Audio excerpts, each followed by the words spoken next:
ওকে আপনার আমার ভীষণ কিউট, কিন্তু একটু দুষ্ট আছে কিন্তু। ওর কাজটাই তো দুষ্টামি করা, তাই না? নাম কি ওর? ওর নাম প্যান্ডা। কি সুন্দর নাম, পান্ডা। আমার একটা কুকুর আছে, ওর নাম মেরেডেথ। ওর সাথে আমার অনেকদিন দেখা হয় না, আমার কাছে নেই। কাছে নেই কেন? আমি আসলে ইউএসএ তে থাকি। আপনি বাংলাদেশে ঘুরতে এসেছেন? একজন খুঁজতে এসেছি। আপনার বয়ফ্রেন্ড? না, আমার মাকে। আমার বাবা আসলে আমেরিকান, আমার মা বাংলাদেশি। আমার যখন 5 বছর বয়স তখন আমার বাবা মা সেপারেটেড হয়ে যায়। তারপরে আমার বাবা আমাকে তার কাছে রেখে দেন আমেরিকাতে, আর আমার মা দেশে চলে আসে। তখন থেকে আমার মার সাথে আমার কোনো যোগাযোগ হয়নি। আমি তারপর থেকে মাকে আর কখনো দেখিনি। তো এখন আমার একমাত্রই গোল আমার মাকে খুঁজে বের করা।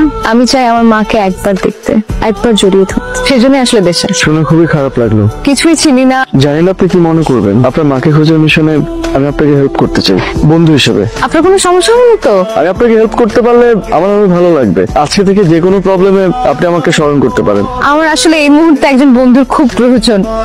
আপনার সাথে আমি যোগাযোগ করবো কিভাবে? Mobile number? ফোনের চার্জ শেষ হয়ে গেছে। ইটস ওকে, আপনি আপনার নাম্বারটা বলুন।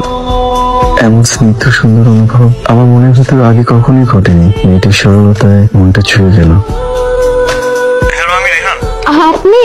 আমি তো ভেবেছি আপনি আমাকে ভুলেই গেছেন। আপনাকে ভুলে যাওয়া তো পসিবল না। কেন পসিবল হবে না? আমাদের র্যান্ডমলি রাস্তায় পরিচয়, ভুলে যাওয়াটা অত্যন্ত স্বাভাবিক। আমাদের পরিচয়টা ক্ষণিকের, কিন্তু আপনাকে কথা দিয়েছি আপনার বন্ধু হিসেবে আপনার পাশে থাকবো। আরেকটা কথা, এটা আমার নাম্বার। আপনার যখনই আমাকে প্রয়োজন মনে হবে আমাকে কল করবেন, ঠিক আছে?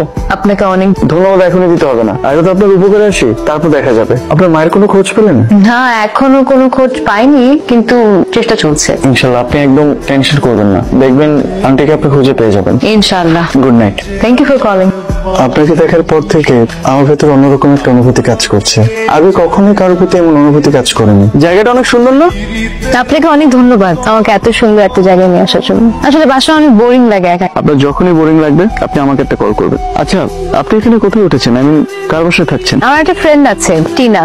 ও আমেরিকাতে থাকে ওর ফ্যামিলিকে নিয়ে। ওরা বাঙালি তো, এই জন্য ওদের এখানে একটা বাড়ি আছে। তো যখন জানলো যে আমি দেশে আসছি, তো বললো যে you can stay at my place. তো আমি এখন ওখানেই আছি। ওখানে অনেক বোরিং লাগে, কেউ নাই তো।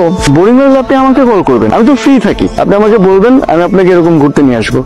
শুনেছি বাংলাদেশের মানুষ নাকি অনেক বন্ধু সুলভ হয়, অনেক ফ্রেন্ডলি হয়। আর আপনাকে দেখে সেটা আর প্রমাণ পাচ্ছি। আপনাকে দেখলে মনে হয় না কিন্তু আপনি আমেরিকান কে, মনে হয় যে আপনি একদম বাংলাদেশের। কি সুন্দর আপনি বাংলাদেশের ড্রেস ক্যারি করেন, বাংলাদেশের প্রত্যেকটা ট্রেডিশন ফলো করেন, সবকিছু অনেক সুন্দরভাবে নিজের মধ্যে ধারণ করেন। এই জিনিসটা আমার ভীষণ ভালো লাগে। ইনফ্যাক্ট বলতে পারেন আপনার ব্যাপারে এই জিনিসটা আমাকে অনেক বেশি মুগ্ধ করেছে। কি যে বলেন, তেমন কিছুই না। কিন্তু হ্যাঁ, এটা ঠিক, আমাকে আমেরিকা অনেকেই বলে আমি নাকি পুরো বাংলাদেশি। আসলে আমার মা বাংলাদেশি, তো হয়তো আমি মার মতো দেখতে।